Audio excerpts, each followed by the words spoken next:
यहाँ आते हैं, दूर दूर से नर नारी यहाँ आते हैं, दूर दूर से नर नारी यहाँ आते हैं, दर्शन कर अपना जीवन सफल बनाते हैं, दर्शन करके जीवन सफल बनाते हैं। फिर होंगे मन के पूरे काम, राधे राधे गाएंगे,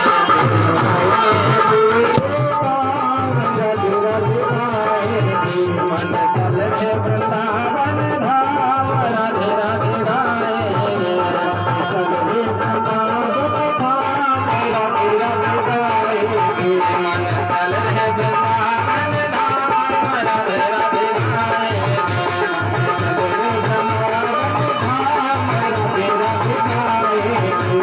राधे राधे गाएंगे, श्यामा श्यामा गाएंगे, राधे राधे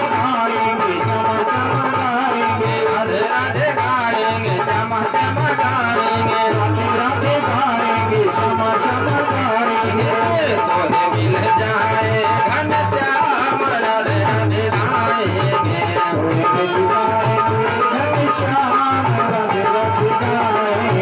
चल वृंदावन धाम, राधे राधे गाएंगे, मन चल वृंदावन धाम, राधे राधे गाएंगे।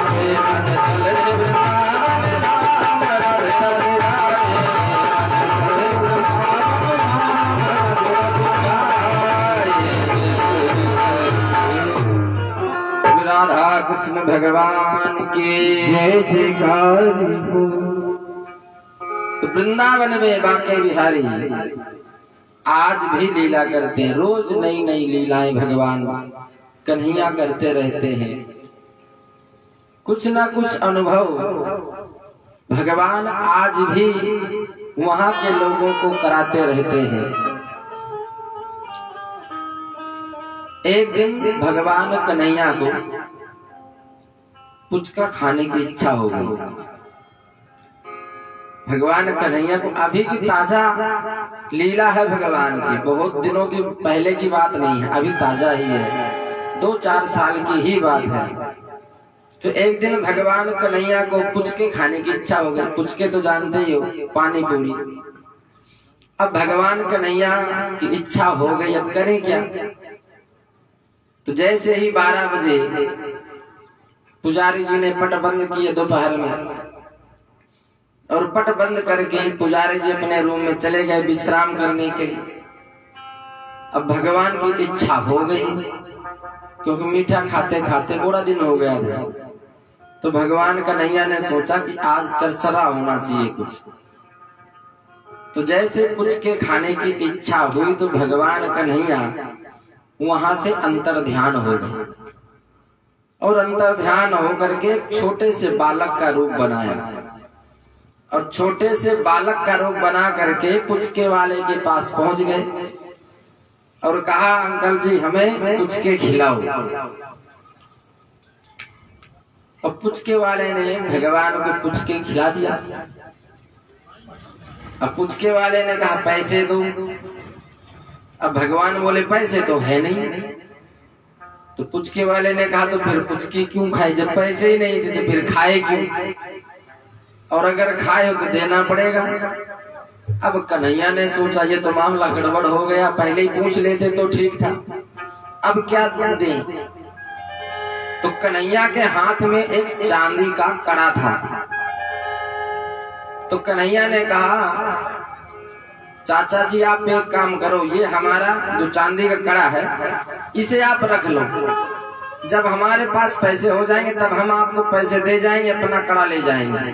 पुचके वाले ने कहा ठीक है दो। अब भगवान अपना कड़ा चांदी का पुचके वाले को दिया और आकर के फिर वैसे के वैसे खड़े हो गए मंदिर में। अब जब 4 बजे पुजारी जी ने पट खोला, पुजारी जी तो जानते ही थे भगवान के हाथ में कड़ा था। अब जैसे पुजारी जी ने देखा तो कड़ा गायब, अब कड़ा है ही नहीं। अब पुजारी जी ने सोचा अब जवाब क्या दूं, अब लोग ये कहेंगे कि पुजारी जी बेच के खा गया। अब पुजारी जी की टेंशन हो गई। पुजारी जी ने सबको बताया तो सबको टेंशन, पट बंद है, ताला लगा है, फिर कड़ा गया तो गया कहाँ? चारों तरफ शोर मच गया, हल्ला हो गया कि भगवान के हाथ का कड़ा गायब हो गया। अब बात चलते चलते पहुंच गए उसी पुचके वाले के पास। पुचके वाले के पास जैसे बात पहुंची, पुचके वाले ने कहा एक बालक आया था और एक कड़ा मुझे दे के गया, अगर वो कड़ा हो तो पहचान लो। जैसे मंदिर के कमेटी वाले गए, पुजारी जी गए, देखा तो कड़ा तो वही था। पुजारी जी को कड़ा दे दिया गया। अब सब लोगों ने सोचा कि भगवान का पट बंद था, ताला भी लगा हुआ था, कोई ताला भी नहीं टूटा, फिर ये तो गया कैसे? तब वहां के लोगों ने विचार किया कि आज भगवान की पुचका खाने की इच्छा थी, तब चले गए। तो भगवान बाके बिहारी आज भी वहां तरह तरह की लीला करते रहते हैं। बोले बाके बिहारी लाल की। तो वृंदावन धाम एक ऐसा धाम है जो एक बार चला जाता है तो फिर आने का मन नहीं करता वहां से, लगता है कि अब यहीं रह जाओ। पृथ्वी माता को स्थापित किया, स्वयंभू मनु और शतरूपा मिल करके 5 संतानें उत्पन्न की। यहाँ से नर जाति की सृष्टि प्रारंभ हुई, स्वयंभू मनु और शतरूपा से। स्वयंभू मनु और शतरूपा, स्वयंभू मनु और शतरूपा, स्वयंभू मनु और शतरूपा, स्वयंभू मनु और शतरूपा, जिनते भय नर सृष्टि अनूपा, जिनके भय नर सृष्टि अनूपा। श्री राम जय राम, जय जय राम, श्री राम जय राम, जय जय राम। स्वयंभू मनु और शतरूपा, यहाँ से नर जाति की सृष्टि प्रारंभ हुई। स्वयंभू मनु और शतरूपा ने 5 संतानें उत्पन्न की, 3 पुत्रियां और 2 पुत्र। पुत्रियां हुई आकुति, प्रसूति और देवहूति। ये 3 पुत्रियां हुई। आकुति का विवाह रुचि प्रजापति के साथ में संपन्न हुआ, जिनके यहाँ पर यज्ञ भगवान पधारे, साथ में दक्षिणा आई। यज्ञ भगवान का विवाह दक्षिणा के साथ में संपन्न हुआ। प्रसूति का विवाह दक्ष प्रजापति के साथ में हुआ, जिनके यहाँ पर सती महारानी का प्राकट्य हुआ और सती महारानी का विवाह हुआ भोले बाबा के साथ। और देवहूति का विवाह हुआ करदम ऋषि के साथ, जिनके यहाँ कपिल भगवान का अवतार हुआ। सुखदेव भगवान कथा सुना रहे कि राजा परीक्षित, देवहूति का विवाह करदम ऋषि के साथ में हुआ, जो कि उनके घर स्वयं भगवान पुत्र बन करके आए। राजा परीक्षित ने पूछा, हे प्रभु, करदम ऋषि ने ऐसा कौन सा पुण्य किया था जो उनके यहाँ पर स्वयं भगवान पुत्र बन करके आए? सुखदेव भगवान वर्णन करते हैं कि राजन, करदम ऋषि एक बार समाधि लगाए बैठे थे। जब उनकी समाधि खुली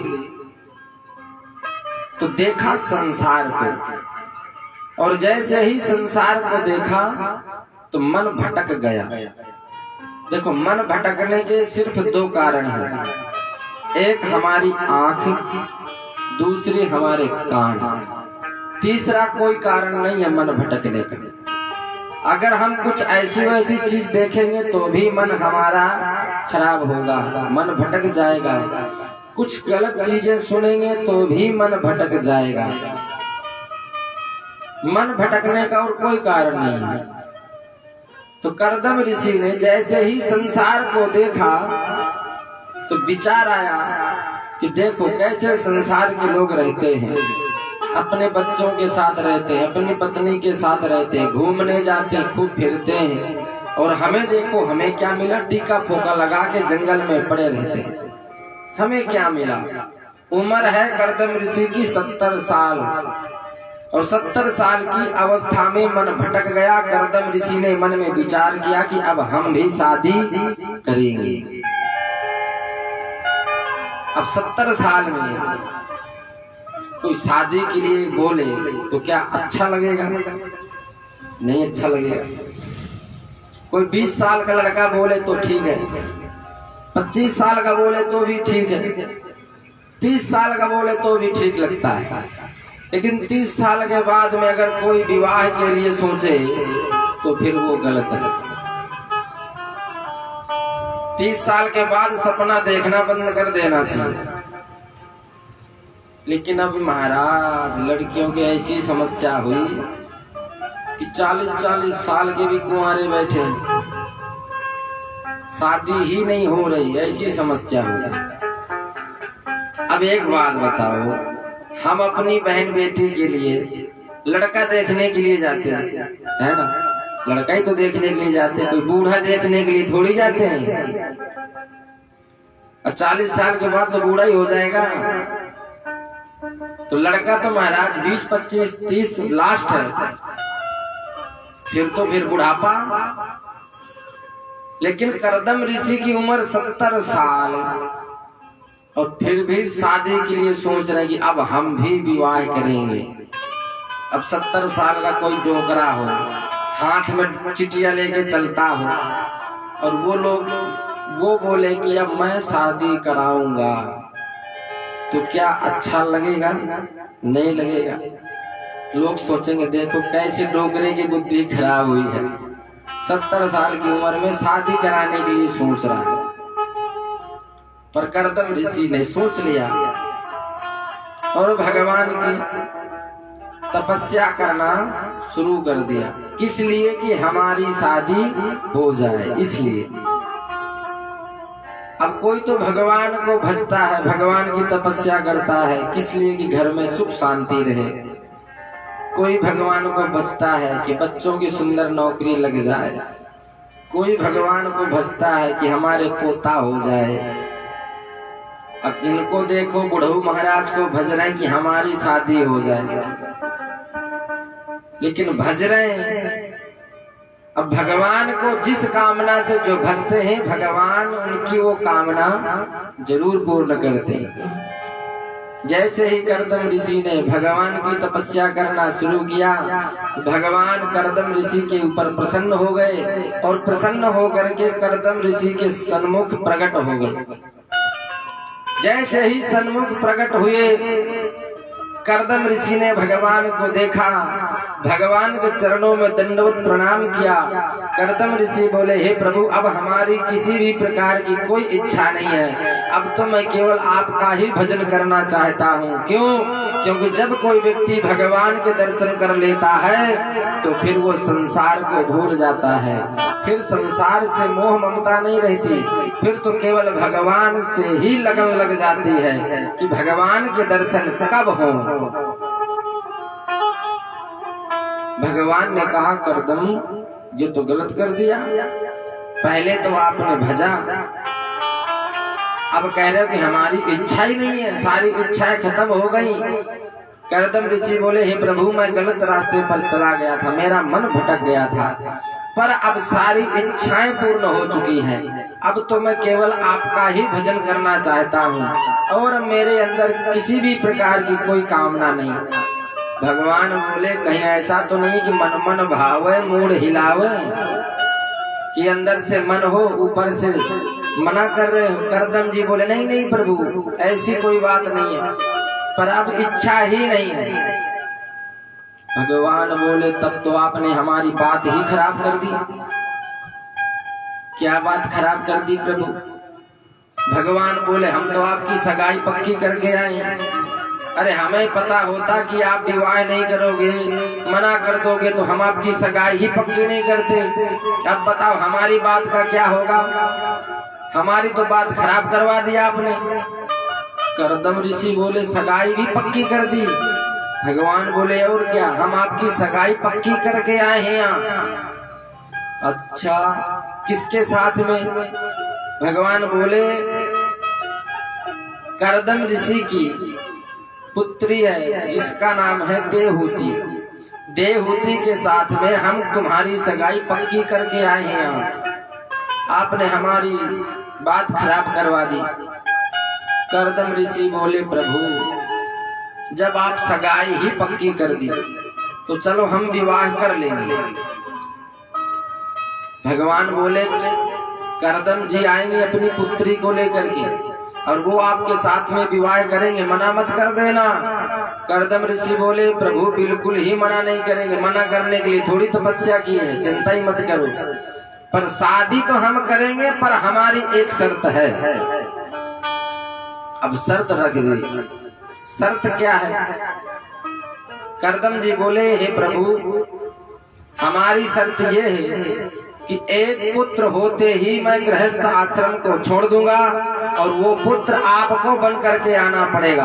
अगर आप मेरे पुत्र बन करके आओ तो ही मैं शादी करूंगा, नहीं तो शादी नहीं करूंगा। भगवान बोले हमें आपकी शर्त मंजूर है। और भगवान आशीर्वाद दे करके वहां से अंतर ध्यान हो गए। कुछ दिनों के बाद स्वयंभू मनु अपनी पुत्री देवहूति को लेकर के आए कर्दम ऋषि के पास। कर्दम ऋषि ने विचार किया कि ये कन्या हमारी होने वाली पत्नी जा रही है, पत्नी होने के लिए जा रही, तो चल इसकी परीक्षा तो करें कि माँ बाप ने संस्कार कैसे दिए हैं। जरा इसकी परीक्षा तो ली जाए कि इसके अंदर गुण कैसे हैं, माता पिता ने संस्कार कैसे दिए हैं। तो कर्दम ऋषि ने क्या किया, 2 आसन बिछा दिए, एक होने वाले ससुर जी के लिए और एक होने वाली धर्म पत्नी जी के लिए।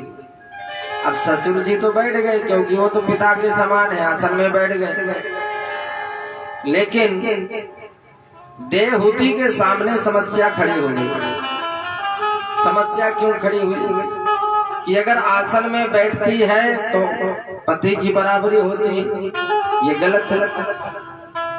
और अगर नहीं बैठती है तो आसन का अपमान होता है। अब देवहूति करे तो करे क्या, ये आज की बात थोड़ी है। क्योंकि उस समय माताएं अपने पति की बराबरी में कभी भी नहीं बैठती थी। जो बूढ़ी बूढ़ी माताएं हैं आज भी वो इस नियम का पालन करती हैं। जिस जगह में पति देव बैठे होते हैं वहां पर पत्नी नहीं बैठती। ये पहले वाली बात है, आज वाली नहीं। आज की तो महाराज पूछो ही मना, बराबर की बात छोड़ो, सीधे खोपड़ी में बैठा है ना। लेकिन पहले ऐसा नहीं था, बात बात पर मर्यादा होती थी। अगर चारपाई पे पतिदेव बैठे हैं तो पत्नी उस चारपाई पे कभी नहीं बैठती थी, नीचे ही बैठती थी। आज का समय ऐसा है कि अगर पति पत्नी कहीं जाए और किसी के घर पहुंच जाए, किसी के घर चले जाए, मान लो कोई आदमी एक कुर्सी ला के दे के ले बैठ जाओ। अब पति देव बैठ गए, अब पत्नी खड़ी है।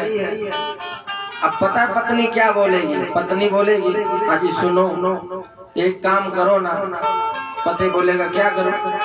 पत्नी बोलेगी मेरा तो गोडा दुख रहा है, खड़े हो जाओ, मन बैठ जान दो थोड़ी देर। अब पत्नी तो बैठ जाएगी कुर्सी में, पति देव खड़े हो जाएंगे महाराज, चौकीदार बन गया। ये आज की सभ्यता है, लेकिन ये उस समय ऐसा नहीं था। बहुत मर्यादा थी, बात बात पर बहुत नियम थे।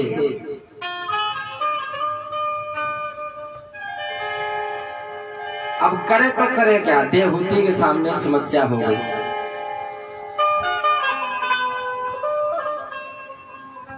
अच्छा, अगर आपके सामने अगर ऐसी समस्या खड़ी हो जाए तो फिर आप क्या करोगे? आसन में बैठे हुए या नहीं बैठोगे? नहीं बैठोगे तो क्या करोगे? इस सवाल का वही जवाब दे सकता है जिसने सच्चे मन से अपने पति की सेवा की हो।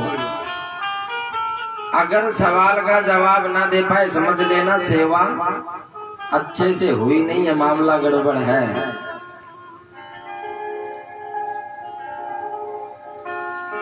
क्या करना चाहिए? आसन में नहीं बैठना चाहिए, चलो ये बात तो ठीक है, पर आसन का क्या करना चाहिए?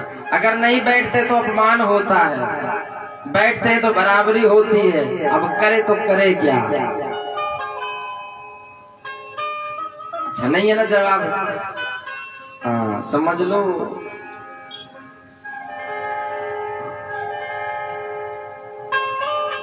माता देवहूति ने क्या किया?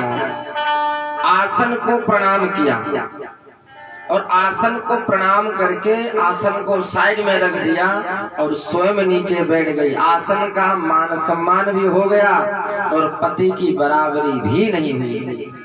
जैसे ही आसन को प्रणाम करके नीचे बैठी, कर्दम ऋषि समझ गए कि कन्या बहुत संस्कारिक है, इसके माता पिता ने बहुत सुंदर संस्कार दिए हैं। स्वयंभू मनु ने अपनी पुत्र देवहूति का विवाह कर्दम ऋषि के साथ में कर दिया और विवाह करके कर्दम ऋषि अपने घर आए और जैसे ही विवाह संपन्न हुआ, कर्दम ऋषि बोले अपनी पत्नी देवहूति से कि देवी अब तुम इस कुटिया को संभालो और मैं थोड़ी देर भगवान का ध्यान कर लेता हूँ। और कर्दम ऋषि भगवान का ध्यान लगाने के लिए बैठ गए, पर समाधि ऐसी लगी, 1-2 महीने की नहीं, 2-4 साल की नहीं, 40 साल की समाधि लगी। और जैसे ही 40 साल की समाधि लगा करके कर्दम ऋषि बैठ गए, अब माता देवहूति उस जंगल में करे तो करे क्या? घर से पहली बार बाहर निकली थी और पति भी ऐसा मिला जो 40 साल की समाधि लगा के बैठ गए। अब उस जंगल में न तो कोई खाने की व्यवस्था, न पीने की व्यवस्था। अब देवहूति करे तो करे क्या? समस्या खड़ी हो गई। पर माता देवहूति बड़ी ज्ञानवान थी। माता देवहूति अपने दिमाग से काम लेती थी और 40 साल तक माता देवहूति ने अपने पति की सच्चे मन से सेवा की। गर्मियों के समय में ठंडे पानी से शरीर को पोंछ देती थी, पंखा डुलाती थी। सर्दियों में गर्म पानी से शरीर को पोंछ देती थी। ध्यान रखती थी कहीं मेरे पति को कोई कष्ट ना हो जाए। कभी फल मिल जाए तो फल तोड़ के खा लेती थी, फल ना मिले तो पत्ते तोड़ के खा लेती थी। अगर पत्ते भी ना मिले तो जल पी करके ही काम चला लेती थी। ऐसे करके 40 साल तक अपना जीवन यापन किया। आज की कोई ऐसी माताएं होंगी जो 40 साल तक पति घर में बैठ जाए और श्रीमती जी उनकी अच्छे से सेवा करे? होंगी ऐसी? अगर पति देव 4 महीना घर बैठ जाए ना, 4 महीना 40 साल की तो बात ही छोड़ दो। 4 महीने अगर खाली बैठ जाएं तो इतनी अच्छी सेवा होगी, इतनी अच्छी सेवा, पूछो मत। वो सेवा तो पति देव ही जानते होंगे कितनी बढ़िया से सेवा होती होगी।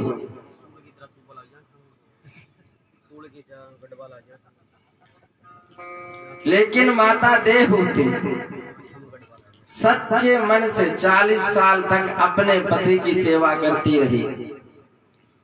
जब कर्दम ऋषि की समाधि खुली तो देखा सामने की एक डोकरी बैठी है, क्योंकि 40 साल के बाद तो बूढ़ा होना ही था। विवाह हुआ 15-16 साल की अवस्था में, और जब 40 साल के बाद देखा तो हो गई 55-56 की, तो बूढ़ा तो होना था। फिर जंगल में ना तो खाने की व्यवस्था, ना पीने की व्यवस्था, शरीर में झुर्रियां पड़ गई, बालों में लटे पड़ गई। कर्दम जी तो भूल ही गए थे कि हमारा विवाह भी हुआ था क्या। जैसे देखा एक डोकरी तो पूछा, देवी आप हो कौन? देवहूति ने हाथ जोड़ के कहा कि स्वामी याद करो 40 साल पूर्व मेरे पिता स्वयंभू मनु आए थे और आपके साथ में हमारा विवाह किया था। तब कर्दम ऋषि को याद आया कि हमारा विवाह भी हुआ था। कर्दम जी बोले कि देवी आप इतने दिन तक यहाँ कैसे रहे? आपको तो बहुत तकलीफ हुई होगी, आपको तो अपने पिता के घर चले जाना चाहिए था। देवहूति हाथ जोड़ के बोली कि हे स्वामी, पत्नी के लिए पति का घर ही स्वर्ग के बराबर होता है। वो चाहे कैसा भी हो, टूटा फूटा, चाहे झोपड़ी ही क्यों ना हो, पत्नी के लिए पति का घर स्वर्ग के बराबर है। और जो नारी अपने पति के घर को स्वर्ग समझ करके रहती है, उस घर में सदा ही लक्ष्मी का निवास रहता है, हमेशा सुख शांति रहती। और वही सच्ची नारी है। वो नारी नहीं है जो पति विपत्ति में है और पत्नी उठाए थैला चली जाए अपने पिता के घर। वो पत्नी थोड़ी है। पत्नी वो है जो अपने पति के कंधे पर कंधे मिला करके हर परिस्थिति पे साथ दे, वो है पत्नी। लेकिन जैसे ही कर्दम ऋषि ने पूछा, देवी आपको यहाँ बहुत तकलीफ हुई होगी, आप अपने पिता के घर चली जाती तो बहुत अच्छा होता। बोली नहीं। कर्दम ऋषि बोले कि देवी मैं तुम्हारी सेवा से बहुत प्रसन्न हूँ, बताओ आपको क्या चाहिए, आप जो मांगोगे सो मिलेगा। देवहूति ने कहा, मुझे आप जैसा पति मिला, तेजस्वी, तपस्वी, भगवान की भक्ति करने वाला, और भला मुझे क्या चाहिए? जो इतना सुंदर पति मिल गया, अब मुझे किसी चीज की जरूरत नहीं है। कर्दम जी ने कहा, नहीं कुछ तो मांगो। देवहूति ने कहा, अब जीवन में किसी भी प्रकार की कोई कामना ही नहीं रही। कर्दम जी ने कहा, अपनी आंखें बंद करो।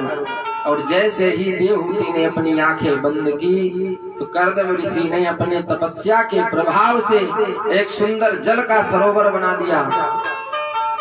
सुंदर बाग बगीचे हो गए, सुंदर महल बना दिया। और जैसे ही देवहूति ने आंख खोल करके देखा, सुंदर सरोवर, सुंदर महल, बाग बगीचे, नौकर चाकर, दास दासियां, सब कुछ एक पल में तैयार कर दिया कर्दम ऋषि ने। क्यों? क्योंकि उनके पास तपस्या की ताकत थी। इसलिए कर्दम ऋषि ने अपनी पत्नी देवहूति का हाथ पकड़ा और उस सुंदर सरोवर में डुबकी लगाई। और जैसे ही डुबकी लगा करके बाहर निकले तो 16 साल की देवहूति हो गई, 20 साल के कर्दम ऋषि हो गए। बोले भक्त और भगवान की जय। अब यहाँ से दोनों का गृहस्थ आश्रम प्रारंभ हुआ। पुत्र तो हुआ नहीं, पुत्रियां हो गई 9 बेटियां हो गई, पुत्र एक भी नहीं हुआ। कर्दम ऋषि भगवान से प्रार्थना करने लगे, हे प्रभु, मुझे इस बात का दुख नहीं है कि मेरी 9 बेटियां हैं, दुख मुझे इस बात का है कि आप कब आओगे। मुझे आप यहाँ फंसा तो गए, पर आप आकर के मुझे दर्शन कब दोगे, जल्दी करो प्रभु। कर्दम ऋषि की 9 बेटियां थी पर दुखी नहीं हुए। आज की समस्या ये है कि अगर किसी के 2 बेटी हो जाए तो दुखी हो जाते हैं लोग, अगर किसी की 1 हो जाए तो भी दुखी, 1 में ही दुखी। बहुत कम ऐसे लोग हैं जो बेटियों को देख करके खुश होते हैं, नहीं कई तो ऐसे हैं कि दुख ही हो जाते हैं। पहली बात 1 में ही टेंशन, और अगर कहीं भगवान की कृपा से दूसरी ओर हो गई तो पूछो ही मत, फिर तो सबका ही मुंह लटक जाएगा। और अगर भगवान की कृपा से तीसरी ओर हो गई तो फिर तो पूछो ही मत। और अगर किसी ने पूछ लिया कि अब की बार क्या हुआ, बेटा हुआ कि बेटी, तो जवाब पता कैसे देंगे? ऐसे मुंह लटका के, हाथ रहेगा माथे पर, क्या बता, मार तो कर्म में फूट रहे, मार तो भगवान सुनी को, बेटी बेटी दे रहे हो भगवान, पता नहीं क्या हो रहे हो हमारे किस्मत में। बेरो गुना पिछला जन्म में कौन सा बुरा कर्म कराया जो अब की बार बेटी बेटी हो रही है। जवाब ऐसा मिलेगा,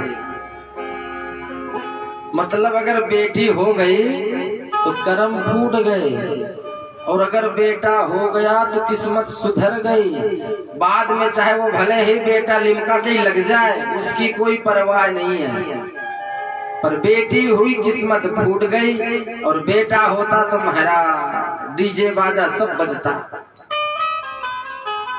लेकिन ऐसा नहीं है, ऐसा नहीं होना चाहिए। कोई भी कन्या अगर आती है जन्म लेकर के, तो अपना भाग साथ में लेके आती है। आज तक कभी किसी की कन्या शादी के लिए नहीं बैठी रही पैसों के खातिर, कि किसी के पास पैसे नहीं है तो उसकी कन्या कुंवारी रह जाए, ऐसा बिल्कुल भी नहीं है। भगवान अगर किसी को भेजता है तो उसकी व्यवस्था पहले ही परमात्मा कर देता है, उसमें हमें किसी बात की चिंता करने की जरूरत नहीं है। कभी कभी आपने देखा होगा, जब किसी कन्या का जन्म होता है घर में, तो कन्या के आने के बाद घर में खुशियां ही खुशियां आ जाती हैं, फिर सब कुछ घर में संपन्न हो जाता है। कई बार ऐसा होता है बेटा होने के बाद में बर्बादी होना शुरू हो जाता है। तो ऐसा मन में कभी भी विचार नहीं करना चाहिए। और दुखी होने के पीछे एक कारण भी है। आज अगर लोग बेटियों से दुखी होते हैं तो उसके पीछे एक कारण है। कारण क्या है? हमारी सोच। अब वो कारण पता है क्या है? ये दहेज सबसे मुख्य कारण है, दहेज लेना। इसी से लोग दुखी होते हैं, नहीं बेटियों से शायद ही कोई दुखी होता है। पर जब विवाह का समय आता है तब हर बाप को चिंता होती है। अब हर बाप ये चाहता है कि मैं अपनी बेटी का विवाह सुंदर घर में करूं, अच्छा घर परिवार हो, अच्छा संपन्न हो, ऐसे घर में बेटी का विवाह करूं जहां मेरी बेटी को कभी किसी भी प्रकार का कोई दुख ना हो, किसी चीज की कभी कोई कमी ना पड़े, ऐसे घर में विवाह हो मेरी बेटी का। हर पिता चाहता है। जब वो सुंदर घर देखने के लिए जाता है, अगर किसी का लड़का फौज में लग जाए या पुलिस में लग जाए या किसी भी सरकारी नौकरी में लग जाए, तो फिर महाराज वहां बोली लगना शुरू हो जाती है। फिर तो बोली लगेगी। अब बोली कैसे लगती है? देखो अभी फलाने यहाँ से आए थे, 10-15 दिन पहले राजगढ़ के आए थे, वो 10 लाख एक स्विफ्ट डिजायर गाड़ी दे रहे थे, तो हमने किया नहीं। अगर इससे ज्यादा आप दो तो बात करो, नहीं इतने तो पहले ही मिल रहे थे, इतने में तो बिक रहा था, पर हमने बेचा नहीं क्योंकि भाव कम था। अगर इससे ज्यादा आप मोल दो तो आपको बेच देंगे, अगर नहीं दोगे तो उसी को दे देंगे, और या कोई और ज्यादा देने वाला आएगा उसको बेचेंगे। पहले होते थे रिश्ते, पहले होते थे संबंध, अब रिश्ते नहीं होते ना संबंध होते, अब होते सौदा। अब लोग हो गए सौदागर। पहले समधी होते थे, अब समधी नहीं रहे, अब सौदागर हो गए। जहां माल पट गया वहीं बेच दिया। इसलिए दुखी भी है लोग। अगर किसी की देखो, अगर अपने धन से काम नहीं चलेगा तो दूसरे के धन से काम चलने वाला भी नहीं है। जो भगवान ने हमें दिया है, अगर उससे अगर मन संतुष्ट नहीं है तो फिर महाराज अगले के 10 लाख देने से संतुष्ट थोड़ी हो जाएगा, मतलब ही नहीं है। कई बाप ऐसे हैं और कई बाप ऐसे थे जिन्होंने अपनी बेटी के लिए अपनी जमीन तक बेच दी विवाह में लगाने के लिए। कई बाप की जमीन बिक चुकी है। अब एक बात सोचो, कोई भी बाप अपनी बेटी के विवाह में अपनी जमीन बेच के लगाएगा तो दुख तो उस बेटी को भी होगा कि आज मेरा बाप मेरे विवाह के लिए मेरे लिए जमीन बेच दी, और जब वो ससुराल में जाएगी तो अपने सास ससुर को काल की तरह देखेगी। ये भी पक्की बात है। वहां जाने के बाद यही सोचेगी ये इंसान नहीं है। अगर इंसान होते तो मेरे बाप की जमीन नहीं बिकवाते, और आज इनकी वजह से मेरे बाप की जमीन बिक गई है। इस बात का दुख उस कन्या को हमेशा जीवन भर रहेगा। फिर कोई सोचे हमारी बहू हमारी सेवा करेगी, जिंदगी में नहीं करेगी। कोई सोचे हमें गर्मा गर्म फलका बना के देगी, ठंडी भी कौन गाला है महाराज, गर्मा गर्म की तो बात ही छोड़ दो। एक दो दिन की बासी ठंडी मिल जाए तो किस्मत की बात। अगर उसके बाप की कोई जमीन बिकवा दे, अब फिर वो गरम गरम फलका खिलाएगी, मतलब ही नहीं है। तो पहले हमें ये मन में सोचना चाहिए कि कभी किसी से एक पैसा लेंगे नहीं। ये जो दहेज प्रथा चल रही है ये बहुत बुरी बात है, ये बिल्कुल ही बंद होना चाहिए। मन में संकल्प हो कि हम अपने बेटे के विवाह में कुछ भी नहीं लेंगे, केवल लेंगे तो कन्या लेंगे और कुछ भी नहीं लेंगे। और जो खाली कन्या लेते हैं उनके घर में सुख शांति रहती है और बहू सेवा भी खूब करती है। कोई भी बाप अपने बेटी के विवाह में कम नहीं देना चाहता, औकात से भी ज्यादा देना चाहता है। अगर बाप की 1 लाख की फुर्सत है तो वो 2 लाख खर्च करता है फिर भी। लेकिन अगर कोई जबरदस्ती करके ले, मांग करके ले, अगर बाप की जमीन बिक गई तो महाराज वो रिश्ते चलने वाले भी नहीं हैं। रिश्ते किस लिए होते हैं? एक दूसरे की मदद के लिए। रिश्तेदारी इसलिए होती है कि एक दूसरे का साथ दे, मदद करें। और ये कौन सी मदद हुई कि पहले ही जमीन बिकवा दी, शादी हुई नहीं जमीन पहले ही बेच दी, ये कौन सी मदद हुई? तो वो रिश्ते थोड़ी हैं, वो तो सौदागर हो गए, रिश्तेदारी नहीं हुई। तो ये भावना हमें मन से ही निकाल देना चाहिए कि हम कभी किसी से विवाह में 1 पैसा भी नहीं लेंगे। अच्छा, यहाँ पर जितने लोग बैठे हैं हमारी बात से कौन कौन सहमत है कि विवाह में पैसा नहीं लेना चाहिए? ये सच बात है कि अगर हमें अपने बहू से सेवा करवानी है और घर में सुख शांति रखना है तो दहेज में 1 पैसा भी नहीं लेना चाहिए, ये पक्की बात है। और जो ऐसी भावना रखते हैं उनके लिए जोरदार ताली होना चाहिए। कई लोग सहमत भी हैं। भक्तवत्सल भगवान की। तो करदम जी के 9 पुत्रियां हो गई, एक भी पुत्र नहीं हुआ। आज बेटी किसी से कम नहीं है, बेटों से कम थोड़ी है। जहां भी देखो बेटियां ही पढ़ाई कर रही हैं, बेटियां ही हर चीज में आगे। बेटे तो महाराज ढपोल चंद होते जा रहे हैं, जहां भी देखो वहीं ढपोल चंद, पढ़ाई लिखाई करते ही नहीं है।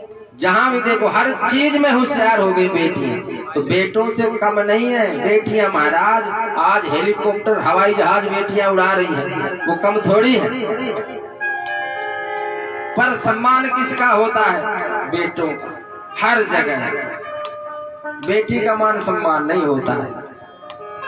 लेकिन बेटी वो चीज है जो अपने पिता के लिए हर अपनी खुशी का बलिदान कर देती है।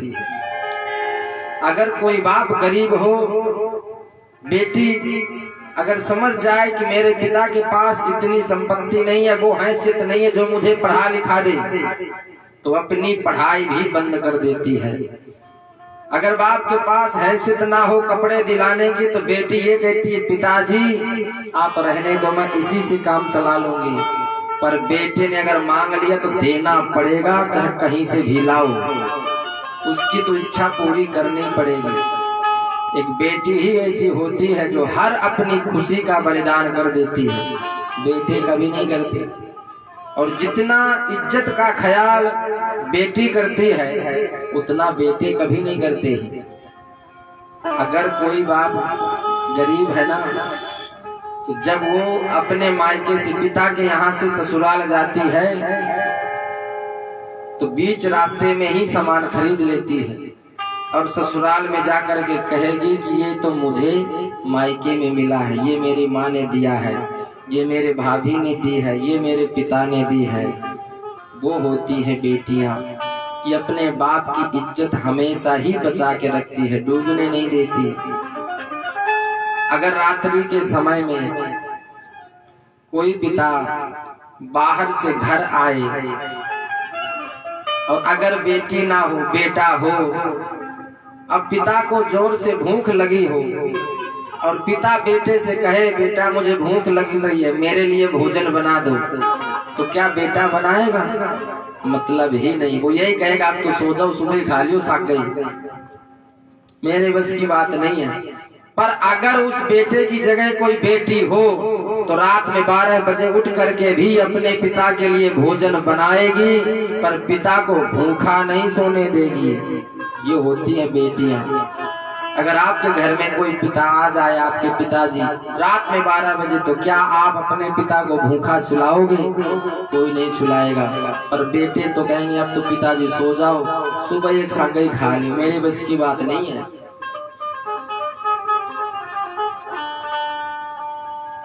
किसी ने बड़ी सुंदर बात कही है कि हर बेटी के किस्मत में बाप होता है, हर बेटी के किस्मत में बाप होता है, पर हर बाप की किस्मत में बेटी नहीं होती है। वो पिता बड़ा ही भाग्यशाली होता है जिनके घर में बेटी जन्म लेती है, क्योंकि बेटी महाराज बहुत ही भाग्यशाली घर में जन्म लेके आती है। ऐसे वैसे घर में बेटियों का जन्म नहीं होता है। बड़े किस्मत वाले होते हैं वो लोग जिनके घर में बेटी का जन्म होता है। बेटी का दुख तब पता चलता है जब कोई त्योहार आए। अगर रक्षाबंधन आ जाए उस दिन अगर बेटी नहीं है, तब भाई को पता चलता है कि बहन क्या होती है। वो भी सोचता अगर आज मेरी एक बहन होती तो ये मेरी कलाई खाली नहीं होती, मेरे भी हाथ में राखी बांधी जाती। तब पता चलता है कि बेटी क्या है। कि बेटे का सम्मान है घर में, हर जगह जहां भी देखो आप बेटों का सम्मान है, और बेटी का कोई सम्मान नहीं होता है, जो कि सब कुछ अपना बलिदान कर देती है, हर खुशी बलिदान करती है, पर फिर भी सम्मान की बात आएगी वहां बेटों का। कि बेटों का सम्मान है घर में, बेटी का कोई मान नहीं। दुनिया वालों हमें बताओ बेटी क्या संतान नहीं। दुनिया वालों हमें बताओ बेटी क्या संतान। बेटे का सम्मान है घर में, बेटे का सम्मान है घर में, बेटी का कोई मान नहीं। दुनिया वालों हमें बताओ बेटी क्या संतान नहीं। दुनिया वाले हमें बताओ बेटी क्या संतान नहीं।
बेटा क्या ले करके आया, बेटी क्या नहीं लाई है। बेटा क्या ले करके आया, बेटी क्या नहीं लाई है। बहना के बिन भाई की देखो सुनी सुनी कराई है।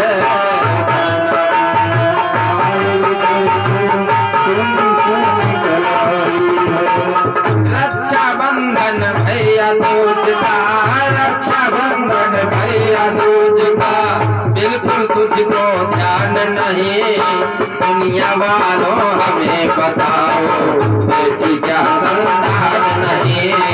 दुनिया वालों हमें बताओ बेटी क्या संतान नहीं। बेटे का सम्मान है घर में, बेटे का सम्मान है घर में, बेटे का कोई भाग नहीं। दुनिया वालों हमें बताओ बेटी क्या संतान नहीं। दुनिया वालों हमें बताओ बेटी क्या संतान नहीं।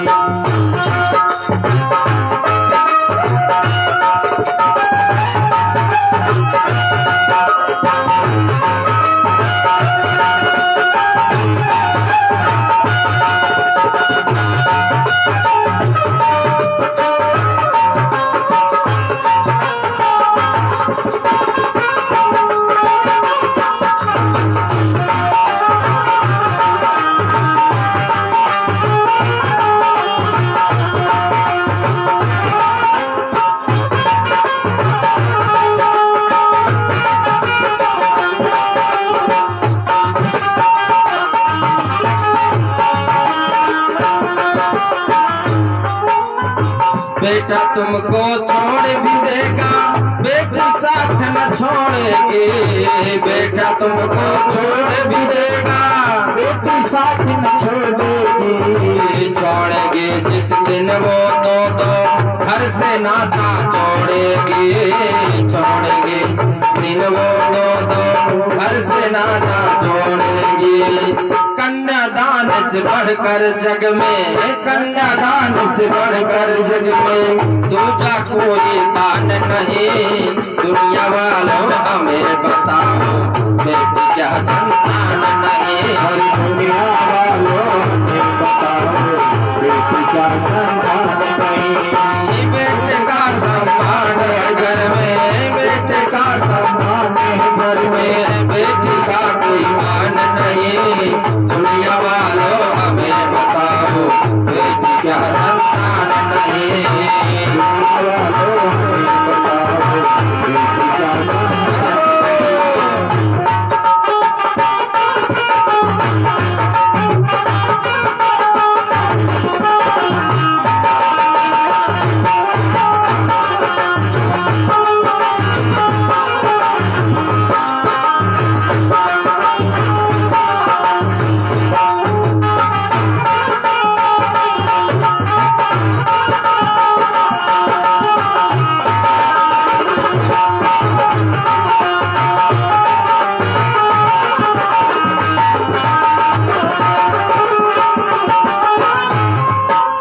बेटा बेटी एक बराबर, कोई बड़ा नहीं छोटा है। बेटा बेटी एक बराबर, कोई बड़ा नहीं छोटा है। फर्क जो समझे इन दोनों में वो नियत का खोटा है। फर्क जो समझे इन दोनों में वो नियत का खोटा है। नियत के खोटों को भगतों, नियत के खोटों को भगतों कहना तुम इंसान नहीं। दुनिया वालों हमें बताओ बेटी क्या संतान नहीं। दुनिया वालों हमें बताओ बेटी क्या संतान नहीं। बेटे का सम्मान है घर में, बेटे का सम्मान है घर में, बेटे का कोई मान नहीं। दुनिया वालों हमें बताओ बेटी क्या संतान नहीं। दुनिया वालों हमें बताओ बेटी क्या संतान नहीं। दुनिया वालों हमें बताओ बेटी क्या संतान नहीं।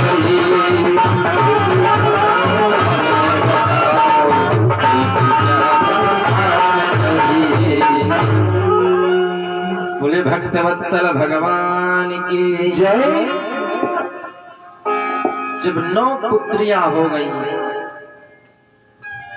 करदम ऋषि ने उठाया कमंडल और सीधे चल पड़े वन की ओर।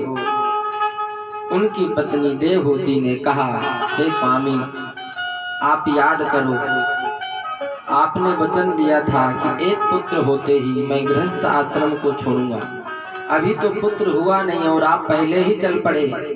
तब करदम जी को याद आया कि अभी तो हमारे घर में प्रभु को आना बाकी है, पर भगवान आएंगे कब। भगवान से प्रार्थना करने लगे, हे प्रभु आप इतना मत तरसाओ, आप जल्दी आकर के दर्शन दो। और करदम ऋषि की पुकार भगवान ने सुनी और 10वें के रूप में भगवान माता देवहूति के गर्भ से पधारे कपिल के रूप में। बोले कपिल भगवान की। जैसे ही कपिल भगवान पधारे, करदम जी बोले देवहूति से कि देवी अब आप इनकी सेवा करो और मैं एकांत में जा करके इनका ध्यान करता हूँ। करदम ऋषि कमंडल उठा के चल पड़े और जा करके एकांत में भगवान का ध्यान करने लगे। इधर देवहूति मैया अपने पुत्र कपिल भगवान की सेवा करने लगी। धीरे धीरे कपिल भगवान बड़े होने लगे। एक दिन माता देवहूति ने अपने पुत्र कपिल भगवान को स्नान ध्यान करा के सुंदर सुंदर वस्त्र पहना के चंदन लगा के एक चौकी पर विराजमान किया। माता देवहूति ने विचार किया कि आज हमारे घर में प्रभु आए हैं और अगर मैं इनसे कुछ ज्ञान ना ले पाई तो फिर मेरे से मूर्ख कौन होगा। अब कोई व्यक्ति गंगा जी जाए और गंगा जी में स्नान ना करे तो उससे बड़ा मूर्ख कौन होगा। तो देवहूति ने विचार किया कि हमारे घर में स्वयं साक्षात परब्रह्म परमात्मा पधारे हैं और अगर इनसे मैंने कुछ ज्ञान ना ले पाई तो फिर मेरे से मूर्ख कौन हो सकता है। तो जैसे ही चौकी पर विराजमान किया, कपिल भगवान बोले माता ये आज आप उल्टी गंगा कैसे बहा रही हैं? मुझे तो ऊपर बैठा दिया, स्वयं नीचे बैठ रही हैं। माता देवहूति बोली, हे प्रभु मैं आज वो कर रही हूँ जो मुझे पहले कर लेना चाहिए। मेरे मन में कुछ शंका है और आप मेरी शंका का समाधान कीजिए। मेरे अंदर कुछ प्रश्न है, मैं आपसे पूछना चाहती हूँ। कपिल भगवान ने कहा, हे माँ पूछो, बताने का कोशिश करूंगा। माता देवहूति ने 3 प्रश्न किए और वो 3 प्रश्न हम सब के जीवन में काम आने वाले प्रश्न हैं। पहला प्रश्न किया कि हे प्रभु ये बताइए कि हमारे अंदर 10 इंद्रियां होती हैं, 5 ज्ञानेंद्रियां, 5 कर्मेंद्रियां, और ये इंद्रियां हमें अपनी अपनी ओर खींचती हैं, अपनी अपनी ओर आकर्षित करती हैं। तो इन इंद्रियों को बस में कैसे किया जाए। अब जैसे आंख है, आंख कहती है कि सुंदर सुंदर दृश्य देखें। कान है, कान कहते सुंदर सुंदर संगीत सुने। नाक है, नाक कहती सुंदर सुंदर सुगंध होनी चाहिए। ये जीभ है, रसना, ये कहते हैं कि सुंदर सुंदर पकवान होने चाहिए। अब ये सभी इंद्रियां हमें अपनी अपनी ओर खींचती हैं, तो इन इंद्रियों को बस में कैसे किया जाए, पहला प्रश्न। दूसरा प्रश्न किया, बंधन किसका और मुक्ति किसकी। बंधन मन का होता है या शरीर का होता है या आत्मा का होता है। मुक्ति किसकी होती है, शरीर की, आत्मा की या मन की।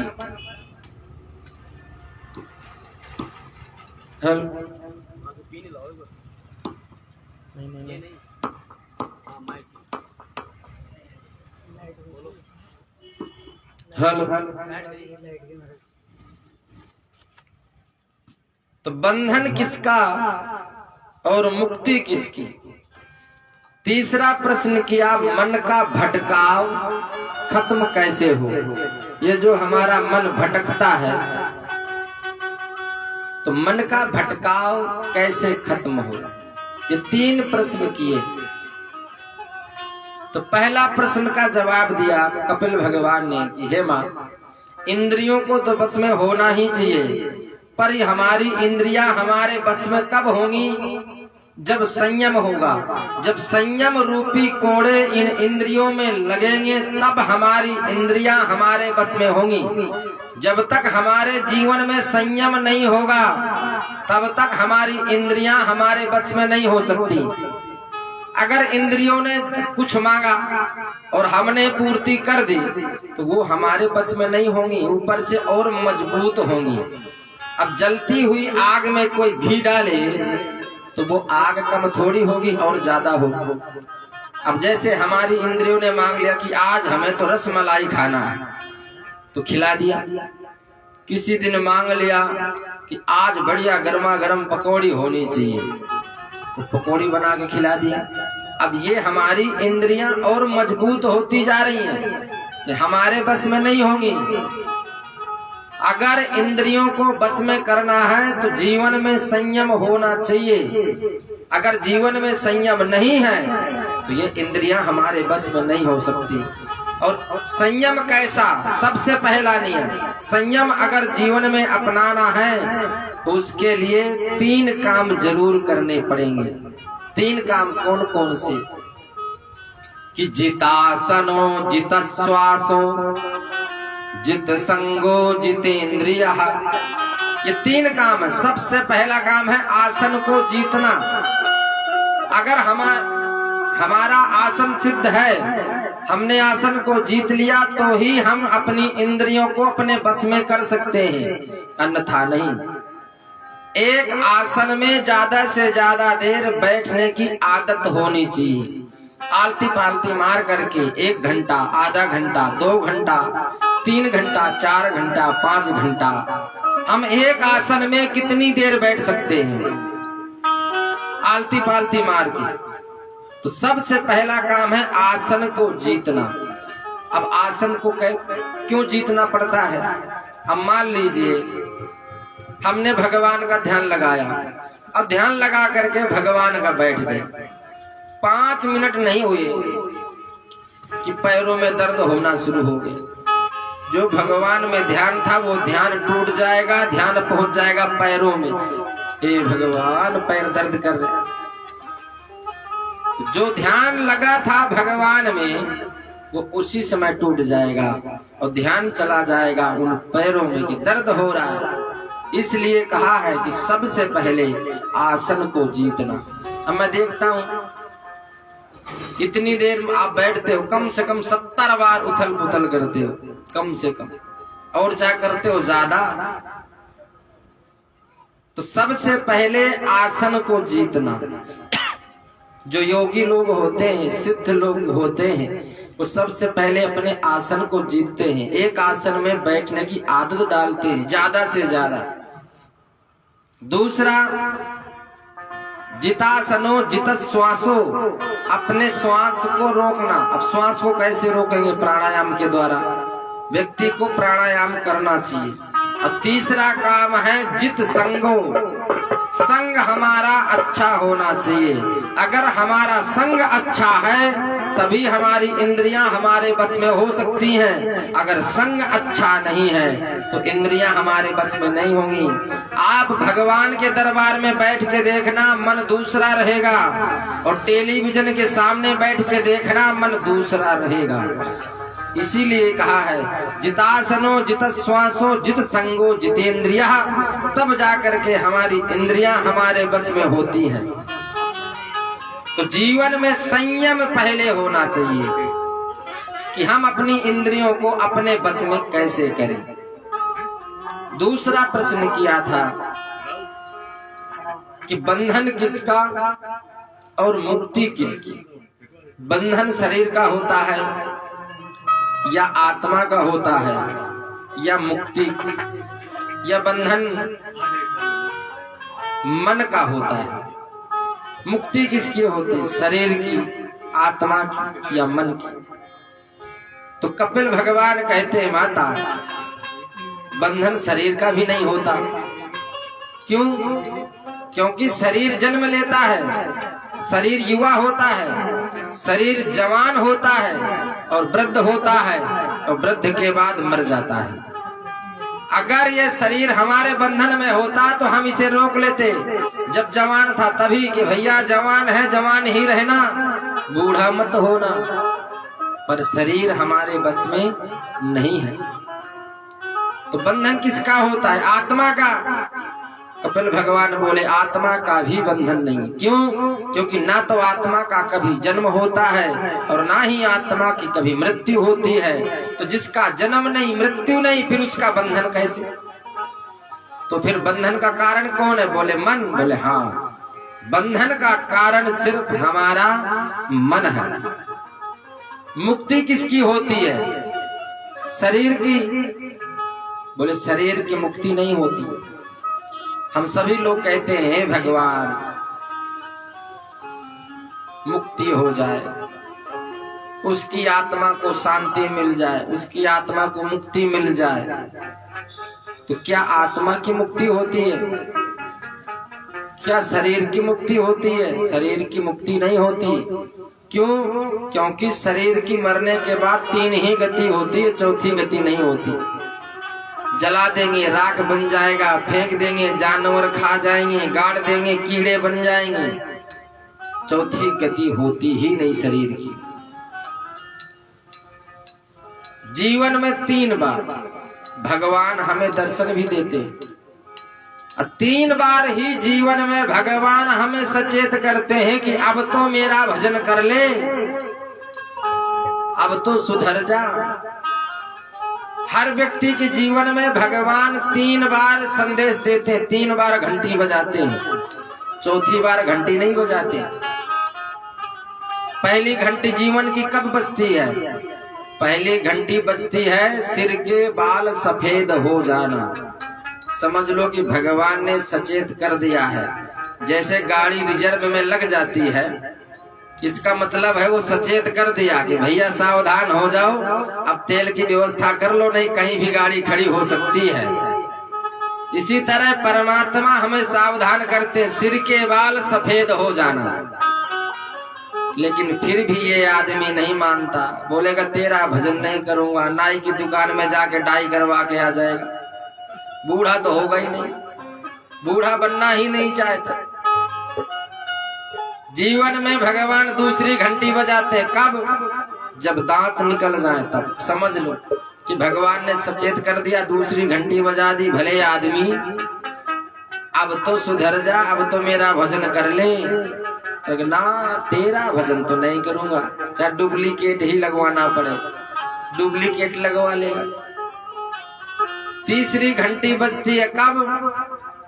जब कमर 3 जगह से हो जाती है टेढ़ी, तब भगवान कहते हैं अब तो मेरा भजन कर ले, अब तो लास्ट है।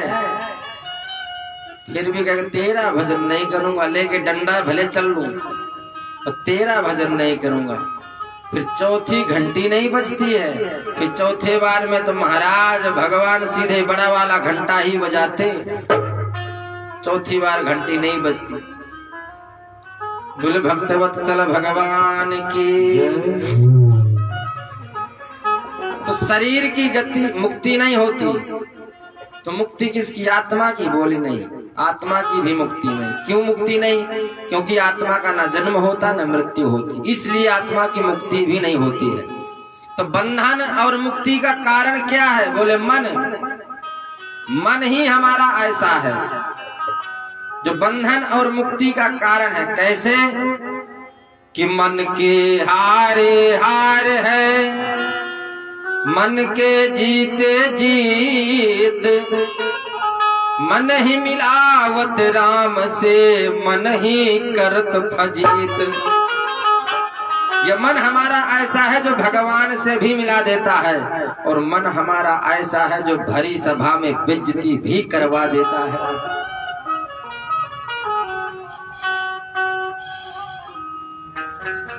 कि मन के मारे बन गए मन तज मस्ती माह, कहे कबीर मन लालची ये कहूँ ठहरत ना। ये मन हमारा ऐसा है जो एक जगह टिकता ही नहीं है। संसार में सबसे तेज चलने वाला अगर कोई साधन है तो वो है हमारा मन। अगर यहाँ से आप बंबई जाओगे ना तो भी 24 घंटे लगेंगे, 20-22 घंटे तो पक्के ही लगेंगे। ट्रेन में भी जाओगे तो, एरोप्लेन में भी जाओगे अगर जयपुर से तो भी महाराज आधा पौन घंटा तो लगेगा ही लगेगा, लेकिन इस मन को पहुंचने में 1 सेकंड से भी ज्यादा नहीं लगेगा। 1 सेकंड में आप यहाँ से बंबई पहुंचा, 1 सेकंड में आप अपने घर में पहुंच सकते हो, घर का पूरा हाल चाल देख के आ सकते हो। इतना फास्ट चलने वाला है ये हमारा मन। और ये हमारा मन एक जगह टिकता नहीं, पता नहीं ये मन कहां कहां घूमता रहता है, कहां कहां जाता है। अब यहाँ पर कई लोग बैठे, कई लोगों का मन घर में पहुंच गया होगा, कई माताएं ऐसी हैं जो पहुंच गया होगा, घर की सैर कर रहा होगा। ये मन है, टिकता नहीं है। अब पता नहीं ये मन क्या क्या सोचता रहता है, तरह तरह के ख्याल इस मन में आते रहते हैं। अब जैसे एक तेली था, वो तेल बेचने वाला। एक दिन तेली ने क्या किया, 2 रुपए का तेल खरीदा। अब 2 रुपए का तेल खरीदा, घड़े में रखा और बेचने के लिए जा रहा था। और रास्ते में सोच रहा था, विचार करते हुए जा रहा था, ये 2 रुपए का तेल है, इसे 4 रुपए में बेचूंगा। 4 रुपए का तेल खरीद के 8 रुपए में बेचूंगा, फिर 8 रुपए का तेल खरीद के 16 में बेचूंगा, 16 रुपए का तेल खरीद के 32 में बेचूंगा। ऐसे करते करते, मन में विचार करते करते लाखों में पहुंच गया। सोच रहा था तेल 2 रुपए का था, पर बात पहुंच गई लाखों में। फिर मन में सोचा कि जब मेरे पास लाखों रुपए हो जाएंगे तब सुंदर सा मकान बनाऊंगा। फिर मन ने बोला कि फिर जब मकान हो जाएगा तब क्या करोगे। फिर विचार किया कि जब मेरे सुंदर सा मकान हो जाएगा, सुंदर सी कोठी हो जाएगी, तब मैं शादी करूंगा। फिर विचार किया कि जब शादी हो जाएगी तब 3-4 बच्चे भी होंगे। मन में ही बोल सोच रहा है, मन ने कहा 3-4 बच्चे भी होंगे, तो फिर जवाब भी दिया, हाँ होंगे तो सही। जब 3-4 बच्चे हो जाएंगे तो जब छोटा वाला होगा ना, छोटा वाला मुन्ना, जब ज्यादा ही उधम करेगा तो उठा के पटक दूंगा। और रास्ते में विचार करते हुए जा रहा था, उठाया घड़ा पटक दिया। अब जैसे पटका तो जो 2 रुपए का तेल था वो भी जैसे आराम हुआ। अब जैसे तेल खिना महाराज, अब तेली रोने लग गया। अब जोर जोर से बार घाल के रो रहा था। अब जैसे जोर जोर से रो रहा था तो इतने में गांव के अड़ोस पड़ोस के लोगों ने देखा कि ये रो कौन रहा। अब गांव के लोगों ने आकर के पूछा, भैया क्यों रो रहे हो। तो तेली ने कहा, पूछो ही मत। अरे क्या हुआ। बोले तेल खरीदा था। फिर क्या हुआ। फिर बोले तेल बेचा था। अच्छा फिर क्या हुआ। तेल खरीद के बेच के इतने पैसे हो गए कि मैंने एक सुंदर सा बंगला बना दिया। अच्छा फिर क्या हुआ। फिर कहा मेरी शादी भी हो गई और शादी होने के बाद मेरे 4 बच्चे हो गए और 4 बच्चे के बाद छोटा वाला ऐसा हुआ, इतना उदंड निकला, इतना उदंड निकला कि सब कुछ महाराज मिट्टी में मिला दिया। तो ये हमारा मन है, पता नहीं क्या क्या सोचता रहता है।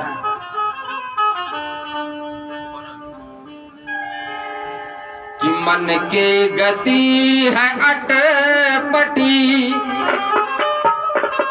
झटपट लखही न कोय। कि जब मन की खटपट मिटे तो चटपट दर्शन हो।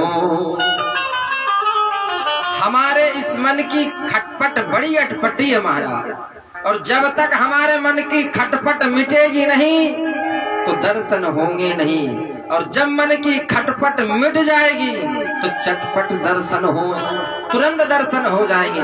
पर ऐसा होता नहीं है। अगर एक खटपट मिट जाए तो दूसरी खटपट एडवांस में ही तैयार रहती है। समस्या ये है कि हमारे मन की ये जो खटपट है ये मिट नहीं रही, और जब मन की खटपट जिस दिन मिट जाएगी उसी दिन परमात्मा हमारे सामने होगा। पर जब मन की खटपट मिटे तब ना, मन की खटपट ही नहीं मिट रही। तीसरा प्रश्न किया कि मन का जो भटकाव है ये खत्म कैसे हो। अब मन सबका भटकता है, ऐसा कोई भी प्राणी नहीं जिसका मन ना भटकता हो। हर व्यक्ति का मन भटकता है, पता नहीं क्या क्या सोचता है, कहां कहां जाता है, क्या क्या मन में विचार आते हैं। तो ये जो हमारा मन भटकता है, इसका उपाय क्या है कि मन हमारा ना भटके। तो कपिल भगवान कहते हैं मन भटकाव ना हो, उसके लिए व्यक्ति को एक काम करना चाहिए, मानसिक पूजा। मानसिक पूजा से हमारा मन एकाग्र होने लग जाता है, फिर ये जो हमारा मन भटकता है ये खत्म हो जाता है। और मानसिक पूजा में शुद्धता का भी कोई ख्याल नहीं होता है, उसमें कुछ भी ध्यान नहीं रखना पड़ता है। मानसिक पूजा आप सफर में चलते चलते भी कर सकते हैं, बैठे बैठे भी कर सकते हैं। अब मानसिक पूजा कैसे होती है? अब मानसिक पूजा होती है, सुबह आप कहीं भी बैठे हो, अब मन में विचार करना है, आंख बंद करके ध्यान करना है कि मैं स्नान करने के लिए गंगा जी जा रहा हूं। मन में ऐसा भाव है, विचार करना है और गंगा जी से शुद्ध जल लेके आ रहा हूं मैं अपने ठाकुर जी के लिए। और ठाकुर जी को स्नान करा रहे हैं, ठाकुर जी को सुंदर सुंदर वस्त्र पहना रहे हैं। मन से ही करना है सेवा। ठाकुर जी को तिलक लगा रहे हैं, ठाकुर जी को माला पहना रहे हैं, ठाकुर जी का श्रृंगार कर रहे हैं, मुकुट पहना रहे हैं, ठाकुर जी की आरती कर रहे हैं। भाव होना चाहिए कि ठाकुर जी को हम भोग लगा रहे हैं। ऐसा मन में अगर भाव होगा, सुंदर सुंदर भाव लगाएं कि सुंदर सुंदर पकवान का भोग लगा रहे हैं, 10,000 सब्जियों का भोग लगा रहे हैं, बढ़िया बढ़िया मिठाई खिला रहे हैं भगवान को, ऐसा मन में भाव हो। तो जब हम ऐसी मानसिक पूजा करेंगे तो धीरे धीरे ये जो हमारा मन इधर उधर भटकता है वो भटकेगा नहीं, एक जगह एकाग्र होने लग जाएगा। ऐसे अगर आप घर में जब पूजा करते हैं तो पूजा करते समय भी आपका मन भटकता होगा, ये कन्फर्म बात है। इधर उधर मन चला जाता होगा पूजा करते समय भी, लेकिन जब हम मानसिक पूजा करना शुरू कर देंगे तो हमारा मन भटकेगा नहीं, एकाग्र होने लग जाएगा धीरे धीरे। अब कोई सोचे एक दिन में ही हो जाए तो वो तो होगा नहीं, लेकिन जब हम धीरे धीरे करेंगे तो धीरे धीरे ये हमारा मन एकाग्र होने लग जाएगा। माता देवहूति ने कहा कपिल भगवान से कि हे प्रभु, आप दर्शन किसे देते हैं, आप किसे मिलते हैं ये तो बताओ, आप किसके ऊपर कृपा करते हैं। तो कपिल भगवान ने कहा हे मां, मैं उसी भक्त को दर्शन देता हूं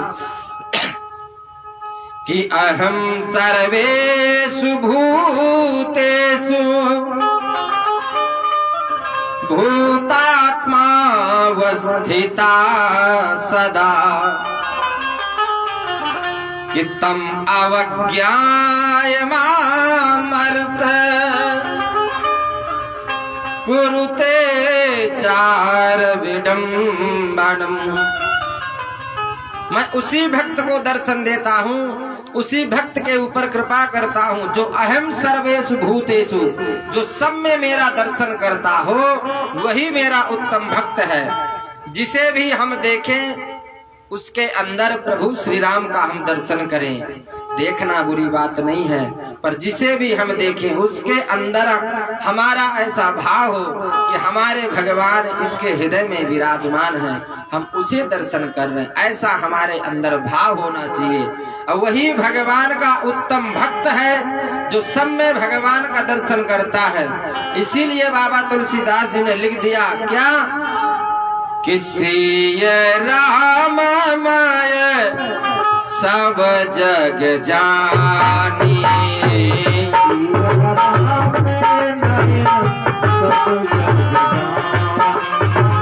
श्री राम माय सब जग जानी,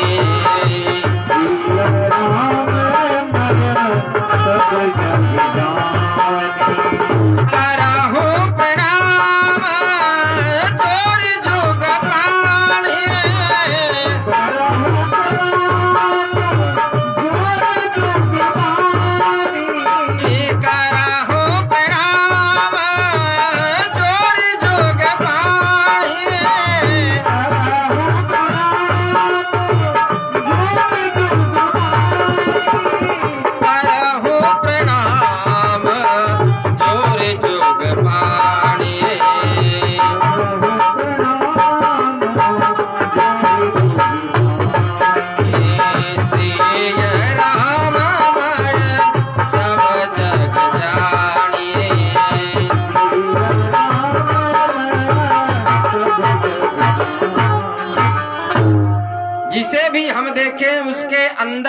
प्रभु श्री राम का, हमारे अपने इष्ट देव का हम दर्शन करें कि हमारे इष्ट देव, हमारे प्रभु इनके अंदर विराजमान है, हम उनका दर्शन कर रहे हैं। मन में ऐसा भाव होना चाहिए, और जब तक हमारे अंदर ऐसा भाव नहीं होगा तब तक कल्याण होने वाला नहीं है।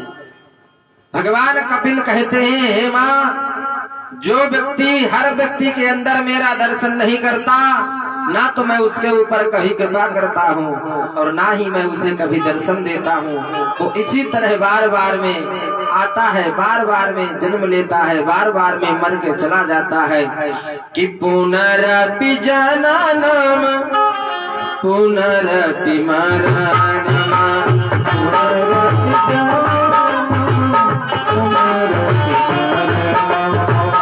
पुनरपि जननी जठरे शयनम भज गोविंदम भज गोविंदम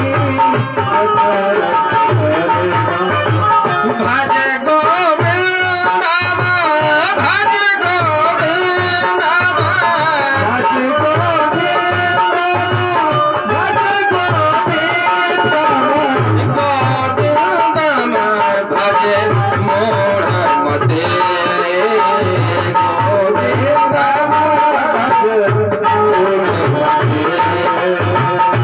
श्री राम जय राम जय जय राम।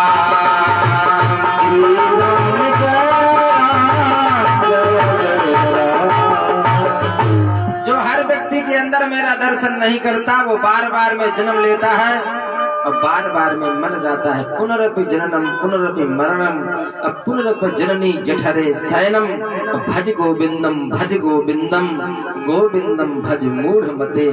ऐसा वो मूर्ख व्यक्ति बार बार में जन्म लेता है, बार बार में मर के चला जाता है। कभी इस गर्भ में, कभी उस गर्भ में, कभी इस गर्भ में, कभी उस गर्भ में, बार बार में गर्भ में आता है, जाता है।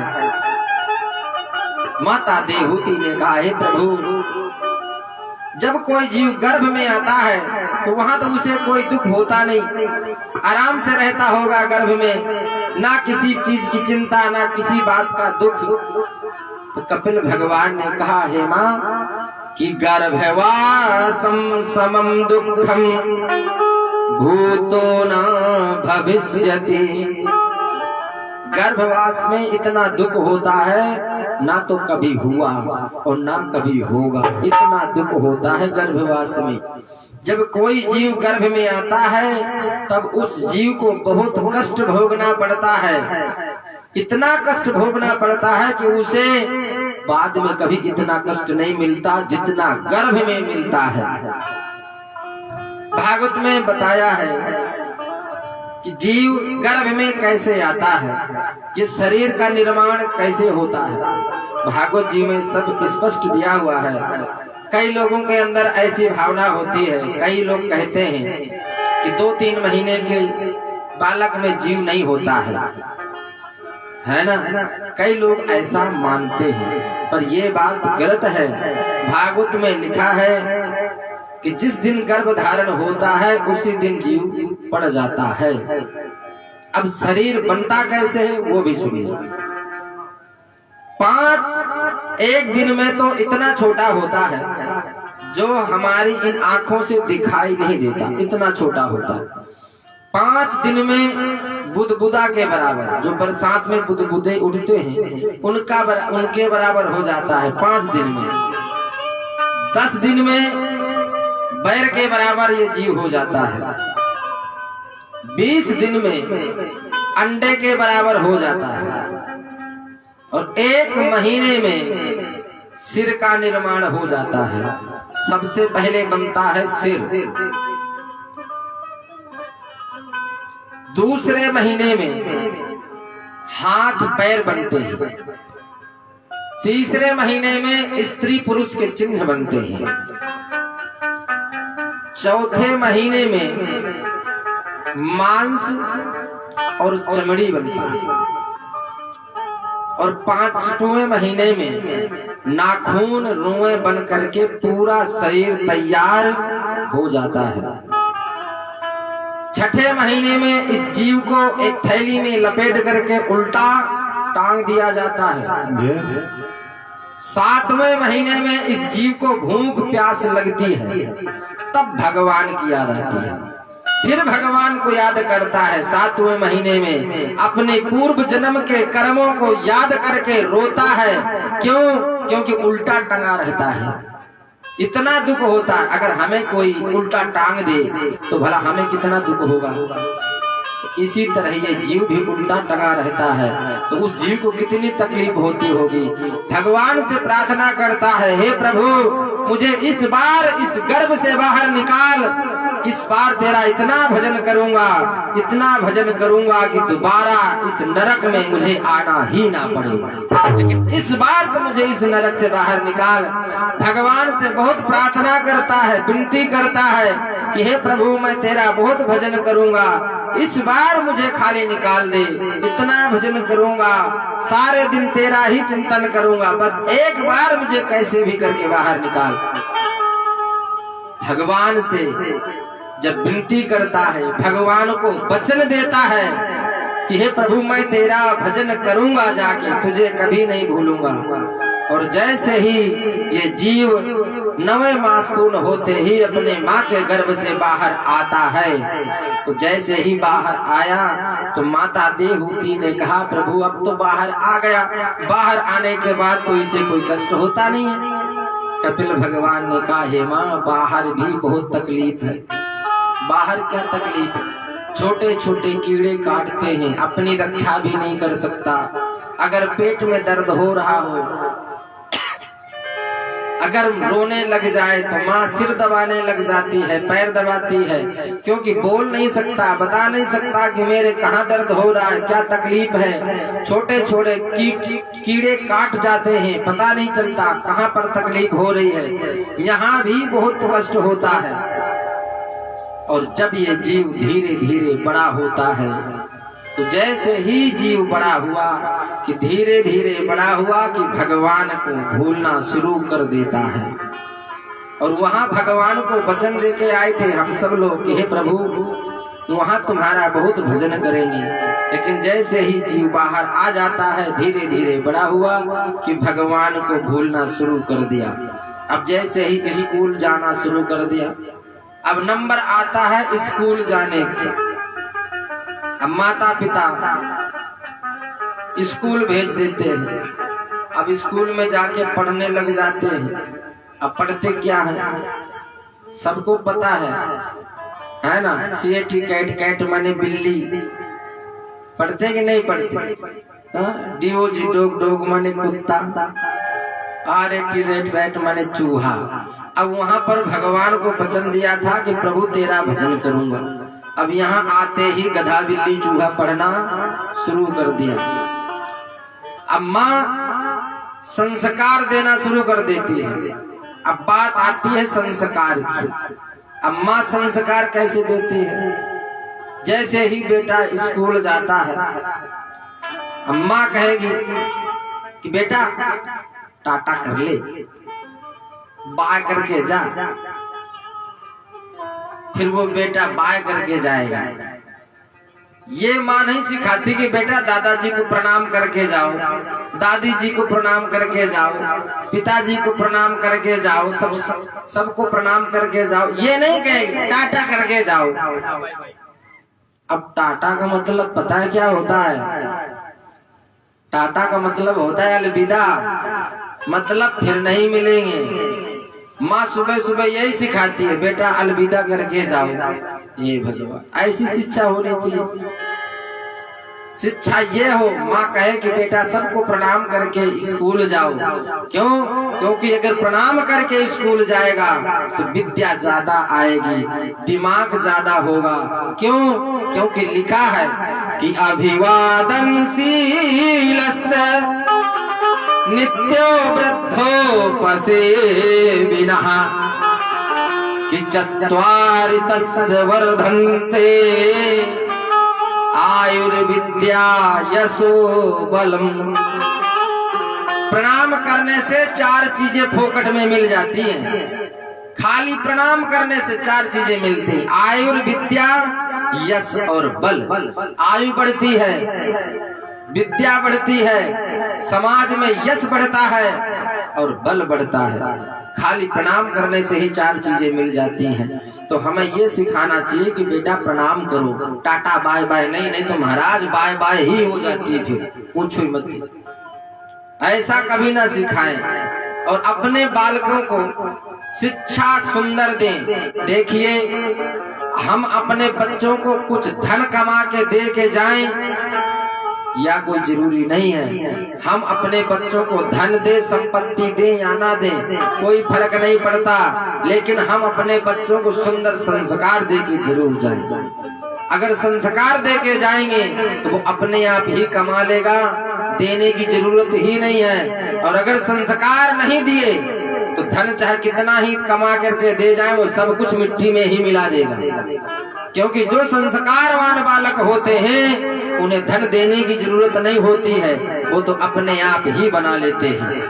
और उन्होंने ही बनाया है जिनके पास संस्कार थे, और जिनके पास संस्कार नहीं है वो महाराज ऐसे ही घूमते रह गए। राधे बोले भक्तवत्सल भगवान की जय। तो हमें अपने बच्चों को सुंदर से सुंदर संस्कार जरूर देना चाहिए। पहले लोग देखो कितना मीठा बोलते थे, अब आजकल के देखिए कितनी कैसी क्या भाषा हो गई। और कहते हैं कि हमारे बच्चे इंग्लिश मीडियम में पढ़ते हैं। ये उन्हें अहंकार रहता है कि हमारे बच्चे पढ़ने जाते हैं इंग्लिश मीडियम में। और इंग्लिश मीडियम के पढ़ने वाले बच्चे बोलते क्या, पहले क्या बोलते थे? पिताजी। हाँ, कितना सुंदर लगता था, है ना? पिताजी, माताजी, माँ, पिताजी, कितने अच्छे शब्द हैं। इन शब्दों में ही अपने आप हृदय भर जाता है। पिताजी कितना सुंदर, माँ, माँ कहने पर ही हृदय में अलग ही करुणा जाग जाती है। कितना सुंदर शब्द है माँ। लेकिन पिताजी अब कोई नहीं कहता, बहुत कम लोग हैं जो पिताजी कहते। अब पिताजी से हो गए पापा, बन गए पापा। पापा का मतलब जितने पाप हो सब आ जाओ, जगह खाली है, पूरी खाली पड़ी, आ जाओ। अब पापा से हो गए डेठी, हे भगवान, अब बन गए डेठी। अब डैडी से और अच्छा हुआ क्या, डेड, अब तो बढ़िया ही पूरा कर दिया। फिर कहते हैं कि हमारे बच्चे इंग्लिश मीडियम में पढ़ते हैं।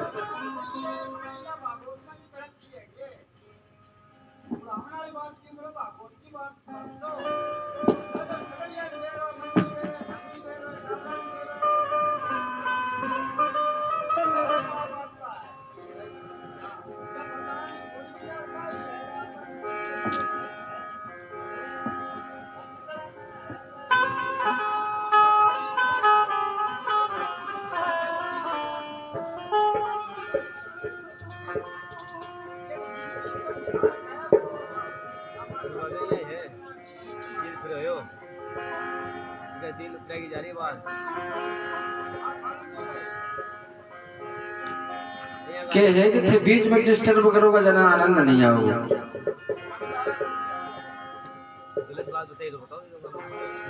अगर कुछ गलत बोला हो तो आप बता सकते हैं।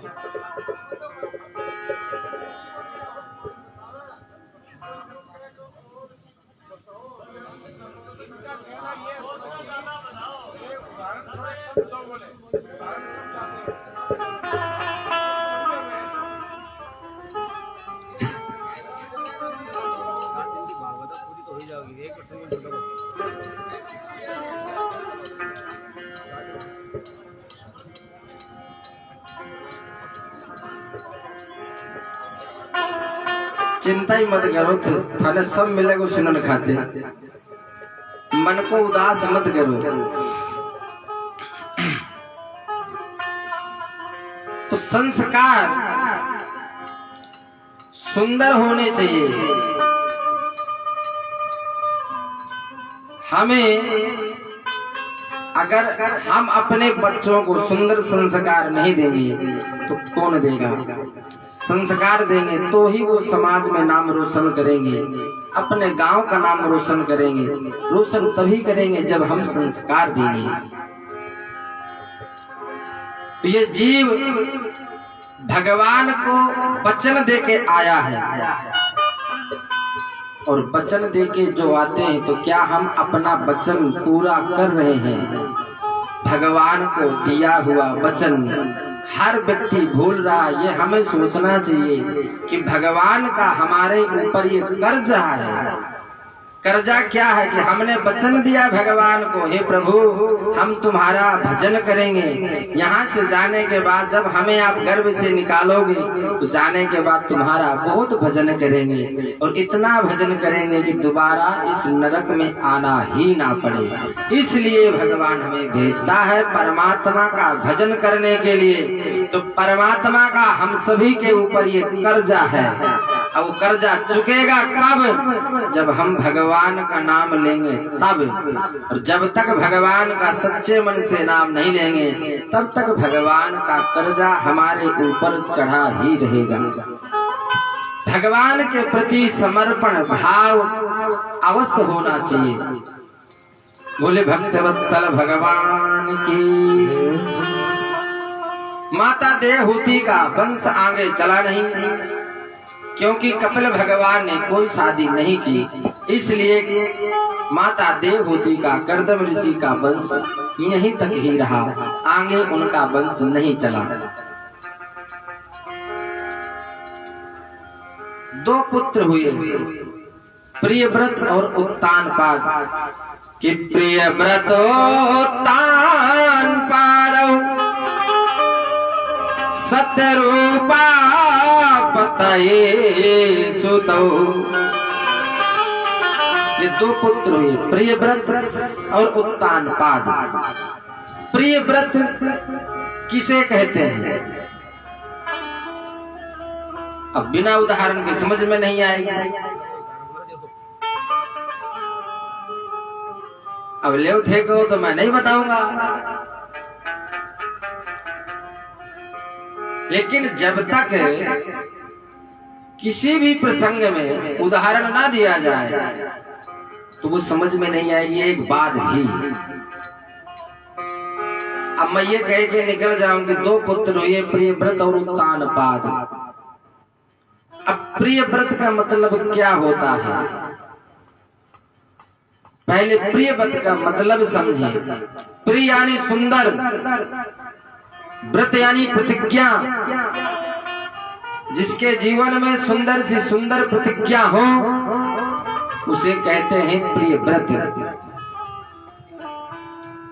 अब कई लोग व्रत करते हैं और व्रत करने के बाद उन्हें फल नहीं मिलता है। कई लोग कहते हैं कि महाराज बहुत व्रत कर लिया, बहुत व्रत करा, पर फल कौन मिले।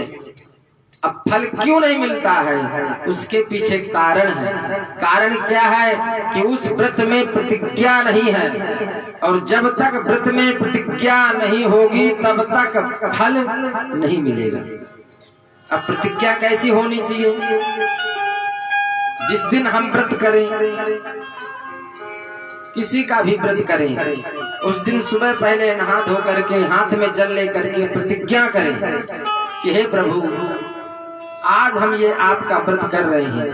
आज के दिन हम किसी की चुगली नहीं करेंगे, एक भी झूठ नहीं बोलेंगे, किसी को भला बुरा नहीं बोलेंगे, क्रोध नहीं करेंगे, किसी को कुछ गलत नहीं बोलेंगे, किसी के बारे में गलत नहीं सोचेंगे।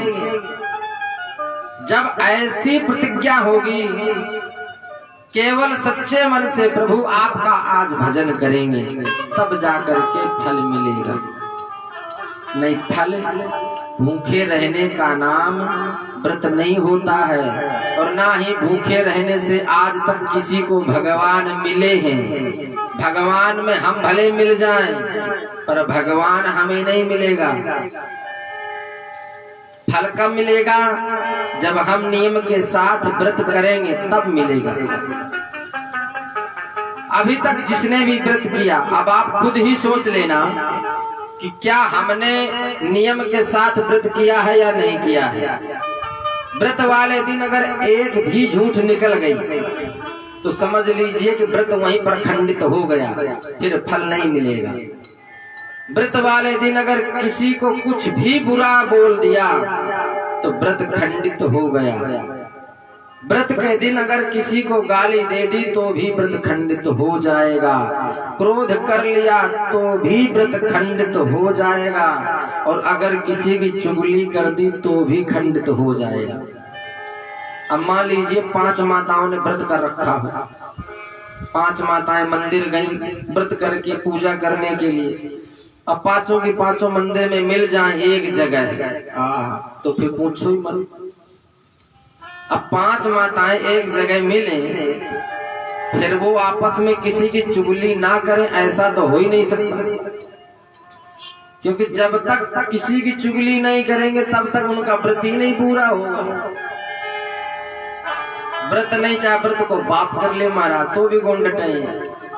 क्यों? क्योंकि इनका ऐसा स्वभाव होता है, ये स्वभाव को जैसे करते हैं। और मन में मैल नहीं होता, मन की तो साफ होती है बेचारी, पर क्या करें, जब तक ना करे तब तक मन ही गुण लगे, करना पड़े।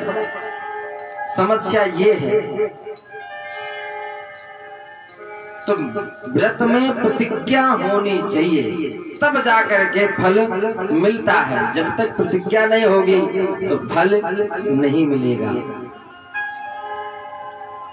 जिस दिन आप कई लोग एकादशी का व्रत करते हैं, अब एकादशी का व्रत कैसे किया जाता है ये करीब लोगों को नहीं पता होगा। जिसने भी एकादशी का व्रत किया होगा मेरे हिसाब से अभी तक उसने नियम से व्रत नहीं किया होगा। अब जैसे व्रत के नियम है, व्रत के नियम क्या है? पहली बात, कभी कभी 10वीं के दिन एकादशी लग जाती है, 10वीं के दिन एकादशी लग जाती है। और कभी कभी होता है कि एकादशी तिथि के तुरंत बाद द्वादशी तिथि लग जाती है। ऐसा होता है एकादशी के तुरंत बाद। जैसे आज सुबह एकादशी थी, एक बात मानिए, सपोज कीजिए, और 10 बजे तक एकादशी थी और उसके बाद द्वादशी तिथि लगी, तो कौन सी एकादशी करनी चाहिए? जो 10वीं में एकादशी लगती है वो, या जो एकादशी तिथि में द्वादशी तिथि पड़ती है वो?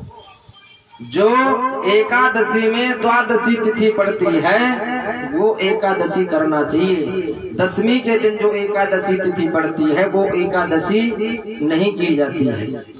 फिर जो एकादशी का व्रत करें, एकादशी के व्रत करने वाले को घर में झाड़ू भी नहीं लगाना चाहिए। अगर घर में जो एकादशी का व्रत करते हैं अगर झाड़ू लगा दिया तो भी व्रत खंडित हो जाएगा। अब आप कहोगे कि झाड़ू लगाने से व्रत खंडित कैसे हो जाएगा?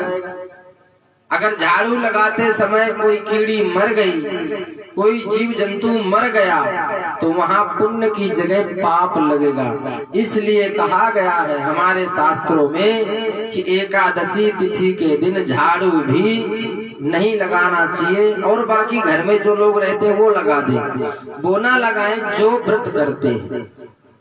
बोले भक्तवत्सल भगवान की जय। एक थे प्रियव्रत और एक भाई था उत्तानपाद। प्रियव्रत और उत्तानपाद ये 2 भाई थे। उत्तानपाद का विवाह हुआ। विवाह होने के बाद पत्नी